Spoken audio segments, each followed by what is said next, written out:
আপনাদের অত্যন্ত গৌরবজনক ভূমিকা ছিল। এটা ছাড়াও অন্যান্য সময় বাংলাদেশের অর্থনৈতিক বিনির্মাণের ভূমিকা ছিল। অ্যাসেট না ভাবার তো কোনো কারণ নেই, বরং আমার কাছে মনে হয়েছে আপনাদেরকে আমাদের যতটুকু রেসপেক্ট করা, রেকগনাইজ করা, অ্যাকনলেজ করা উচিত ছিল তার খুবই কম আমরা করতে পেরেছি। এবং আমি আমাদের আপনার মনে আছে লুৎফর ভাই, আমরা যখন প্রথম দায়িত্ব নিয়ে আমরা প্রথম একটা জিনিস সিম্বলিক্যালি করতে চাইলাম, আমরা প্রবাসী একটা লাউঞ্জ করলাম বিমানবন্দরে। তারপরে আমরা আরেকটা লাউঞ্জ করেছি হচ্ছে যারা আপনার রাতে যারা এসে মানে দূরের থেকে আসেন রাত কাটাতে পারেন এরকম একটা লাউঞ্জ করেছি।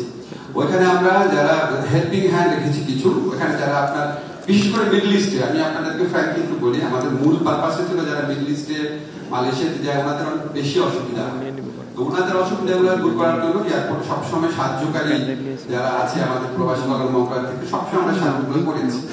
আমরা যখন প্রবাসী লাউঞ্জটা করেছি আপনারা দেখবেন এই লাউঞ্জটা এত সুন্দর হয়েছিল যে প্রথম কয়েকদিন আমি ওখানে গিয়ে খুব হতাশ হতাম, দেখলাম বিদেশিরা বসে আছে, আমাদের মধ্যপ্রাচ্যগামী যারা শ্রমিক আছে ওরা বসতেই ইজি ফিল করছেন না। তো সেটা বিদেশিদের তাড়ানোর জন্য এবং আমাদের প্রবাসী ভাই বোনদের ওখানে ঢোকানোর জন্য অনেকগুলো মেকানিজম করা হয়েছে, এখন ওনারা বসছেন ওখানে। আমি ঘটনাটা কেন বললাম, একটা সিম্বলিক ব্যাপার। লুৎফর ভাই একসাথে ইনভলভ ছিল, আমাদের ডক্টর মোহাম্মদ ইউনূস স্যার উনি ইনভলভ ছিলেন। তারপরে আমরা খুব চেষ্টা করেছি, আমরা আবার আপনাদেরকে বলি সরি যে আমরা মূলত প্রচেষ্টা ছিল মিডল ইস্টে, মালয়েশিয়াতে, সমস্ত দেশে বা থাইল্যান্ডে যে আমাদের যারা প্রবাসী আপনার ওয়েজ আর্নাররা যান, যারা আপনার রেমিটেন্স পাঠান, ওনাদের স্ট্রাগলটা আপনাদের চেয়ে একটু বেশি কোথায়, ওনাদের দিকে কনসেন্ট্রেট করেছি। আমরা আরো কিছু ব্যবস্থা নিয়েছি, কিন্তু আবার আপনাদের জন্য ধরেন এটা সবসময় ফিল করতাম, বাইরে থেকে যে কেউ ফোন করতো আপনাদের পাওয়ার অফ অ্যাটর্নি করার সমস্যা হতো না, সমস্যাটা তো হয়েছে। এখন জাস্ট সিম্পল একটা লিগাল চেঞ্জ করতে হয়েছে, এখন আপনার পুরানা যদি পাসপোর্ট থাকে পুরানা ডকুমেন্টের ভিত্তিতেও করতে পারছেন। তারপর আমরা যে আপনার ওয়েজ আর্নার বন্ডের একটা কেনার যে সীমা রেখা ছিল সেটা আপনার তুলে ফেলেছি।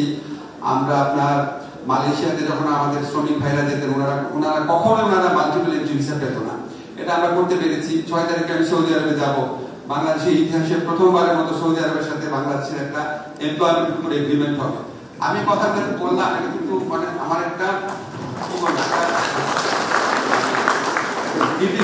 বললাম, আমার সিনসিয়ারলি মনে হয় আমি যে বাইরে যখন পড়াশোনা করতাম আমার স্কলারশিপ শেষ হয়ে গিয়েছিল, আমি আপনাদের মানে ভালোবাসা স্নেহের কারণে আমি লন্ডনে ছিলাম, আমার পিএইচডি শেষ করতে পেরেছি। এবং আমি যে সাপোর্ট, শুধু আমি না, আমি দেখতাম ওখানে যারা বাংলাদেশি কমিউনিটি ছিল প্রত্যেকে আপনারা যেভাবে বরণ করে নেন, যেভাবে সাপোর্ট করেন, যেভাবে দেশের জন্য এগিয়ে আসেন, সবসময় যেভাবে দেশকে নিয়ে ভাবেন, আমার সবসময় মনে হয় বাংলাদেশের মানুষ যেখানেই যায় বাংলাদেশে আসলে থাকে।